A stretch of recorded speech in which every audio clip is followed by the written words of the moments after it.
क्वेश्चनों को शुरुआत करने से पहले एक मोटिवेशनल क्यूट बोल रहा हूँ दोस्त। अगर पसंद आए तो चैनल को लाइक और सब्सक्राइब कर देना और अपने दोस्तों को पास भी शेयर कर देना। ना ऑनलाइन आने की खुशी, ना ऑनलाइन आने की खुशी, ना लास्ट सीन दिखाने का गम, ना लास्ट सीन दिखाने का गम, गुजर गया वो ज़माना जब तेरे दीवाने थे हम। आइए इन क्वेश्चनों को देखते हैं। 26 नंबर क्वेश्चन है, कह रहा ना कि 26 नंबर क्वेश्चन में सितंबर 2021 तक प्राप्त जानकारी के अनुसार इमानुअल मैक्रो किस देश के राष्ट्रपति थे? तो आंसर हो जाएगा फ्रांस। फ्रांस के राष्ट्रपति थे। अब देखो फ्रांस की राजधानी कहाँ है? पेरिस, और पेरिस सीन नदी पे बसा है। उसके बाद यहाँ देख लेते हैं ग्रीस की राजधानी एथेंस है। एथेंस में खेलों का आधुनिक जो हुआ था, स्टार्ट हुआ था ना, जो खेल का स्टार्ट हुआ ना सबसे पहले, तो 1896 में हुआ था एथेंस में। तो खेलों का सबसे पहले स्टार्ट मतलब क्या हुआ, आधुनिक बोलते हैं उसको, तो हुआ था एथेंस में। उसके बाद इटली की राजधानी रोम है और जर्मनी की राजधानी बर्लिन है। 27 नंबर क्वेश्चन देख लेते हैं।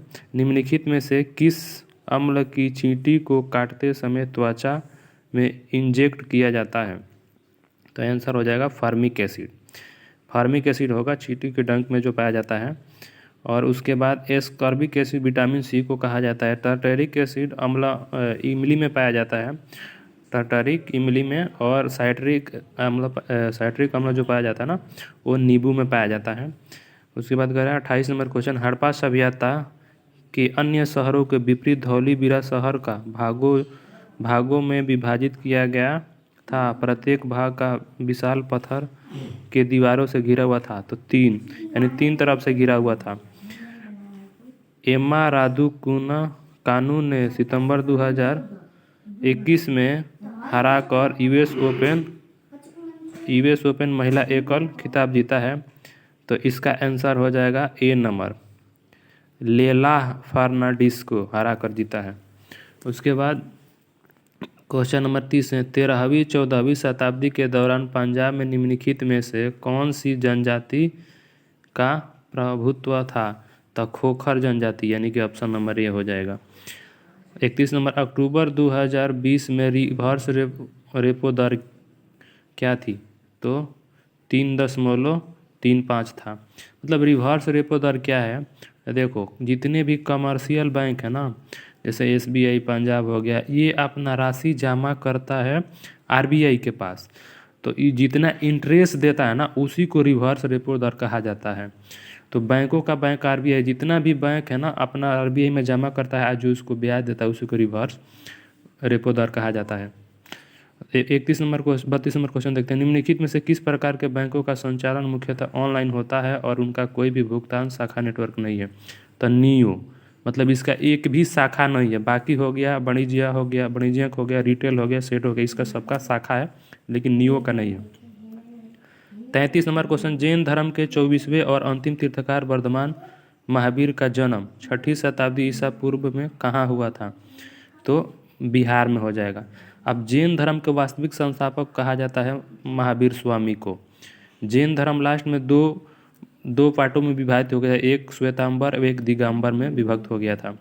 उसके बाद 34 नंबर क्वेश्चन देखते हैं। बैंकिंग विनिमय अधिनियम 1949 की धारा 2 के प्रावधानों के तहत किसी वाणिज्य बैंकों के बैंकिंग व्यवसाय शुरू करने के लिए भारतीय रिजर्व बैंक से लाइसेंस प्राप्त करने का आवश्यक है। तो धारा 22 के तहत हो जाएगा। निम्नलिखित में से कौन सा एक प्राकृतिक पारिस्थितिकी तंत्र इकोसिस्टम है? तो रेगिस्तान को कहा जाता है इकोसिस्टम।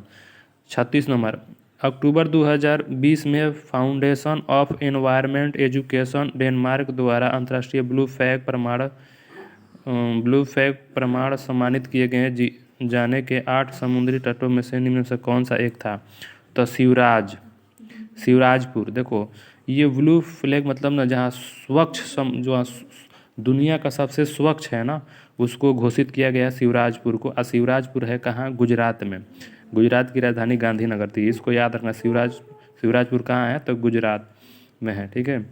उसको 37 नंबर, फिल्म थाईलावी थालाईवी जो सितंबर 2021 में रिलीज हुई थी, डैश डैश के जीवन पर आधारित आधिकारिक बायोपिक है।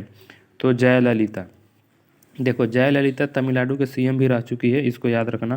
पंजाब में मनाया जाने वाला लोहड़ी त्यौहार प्रति बरस मनाया जाता है, तो इसको मनाया जाता है लोहड़ी त्यौहार, तो इसको जनवरी में मनाया जाता है, यानी कि ऑप्शन नंबर सी हो जाएगा। स्वस्थ वायु स्वस्थ ग्रह 2021 के डैश डैश के विषय वस्तु थी, तो नीले आसमान के लिए स्वच्छ हवा अंतर्राष्ट्रीय दिवस, यानी कि ऑप्शन नंबर इसका बी सही होगा।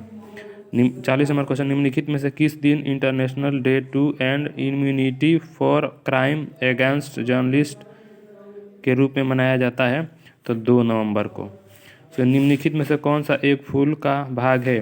तो स्त्री केसर, यानी कि 41 के सी नंबर हो जाएगा आंसर। उसके बाद कुवात उल इस्लाम मस्जिद कहाँ है? तो दिल्ली में है, यानी कि बी हो जाएगा ऑप्शन। निम्नलिखित में से किस मृदा संरक्षण की एक विधि नहीं है? तो ओवर ग्रेजिंग। देखो ये जो ओवर ग्रेजिंग का मतलब होता है ना, जैसे पशुओं है ना, अति ज़्यादा चरण के कारण पेड़ पौधे मतलब नष्ट हो जाते हैं, तो ये ओवर ग्रेजिंग उसी को कहा जाता है। बाकी ये रॉक डैम शेल्टर बेल्ट ये इसके तरह से मतलब मृदा संरक्षण होता है, तो ऑप्शन नंबर डी इसका सही हो जाएगा।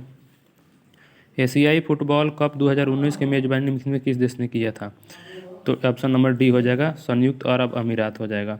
निम्नलिखित में से कौन सा शहर विजयनगर के मध्यकालीन हिंदू राज्य सबसे अपने खंडहरों के लिए प्रसिद्ध है और उसे विश्व का विरासत घोषित किया है?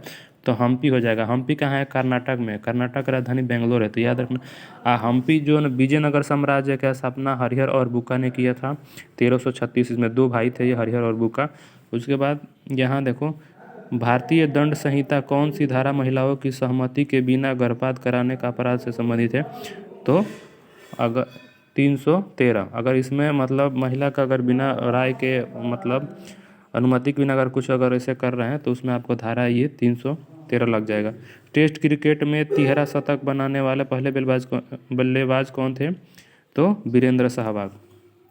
निम्नलिखित में से कौन बैरम द्वीप की एक अनूठी विशेषता है? तो यह एकमात्र भारत के सक्रिय ज्वालामुखी, ऑप्शन नंबर सी सही हो जाएगा। उकाई बांध किस नदी है? तो ताप्ती नदी पे है। उकाई बांध किस नदी पे? ताप्ती नदी पे है। ये अपना जल अरब सागर में गिराती है और नर्मदा भी अपनी जल अरब सागर में गिराती है।